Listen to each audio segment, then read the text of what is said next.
जिंदाबाद जिंदाबाद तृणमूल कांग्रेस जिंदाबाद जिंदाबाद जिंदाबाद।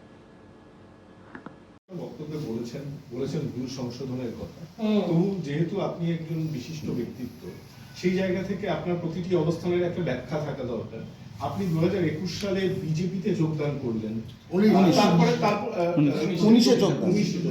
করলেন এবং তারপরে 26-এর নির্বাচনের আগে আপনি তৃণমূল কংগ্রেসে যোগদান করলেন। সম্পূর্ণ দুটি বিরোধী ক্যাম্পে আপনাকে দূর সময়ে দেখা যায়।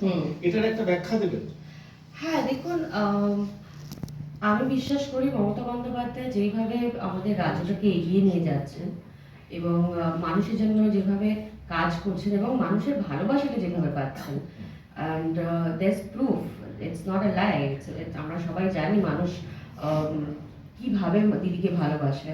তো ওনার সাথে পথ চলাটা আমার মনে হয় is a smarter decision, right?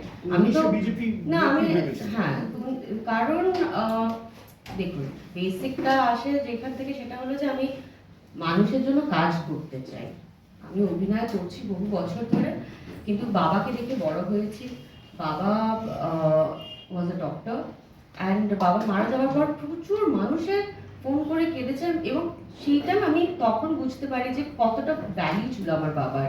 And I wanted to take the legacy forward. I wanted to do things on my father dead.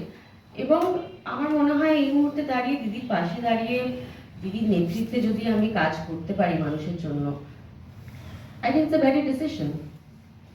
এই 6 বছর বিজেপিতে থাকার অভিজ্ঞতা কেমন ছিল? দেখুন, মানুষ অনেক রকম ডিসিশন নিয়ে থাকে, অনুতপ্ত কিনা জানি না, but it was also a learning lesson for me, এটা বলতে পারি, তাই না? এই 6 বছর বিজেপিতে থাকার অভিজ্ঞতা কেমন ছিল? হয়েছে একটি অভিজ্ঞতা আবার কি আছে, অভিজ্ঞতা খারাপ বলে তার জন্য এসেছে, বাবার অভিজ্ঞতা।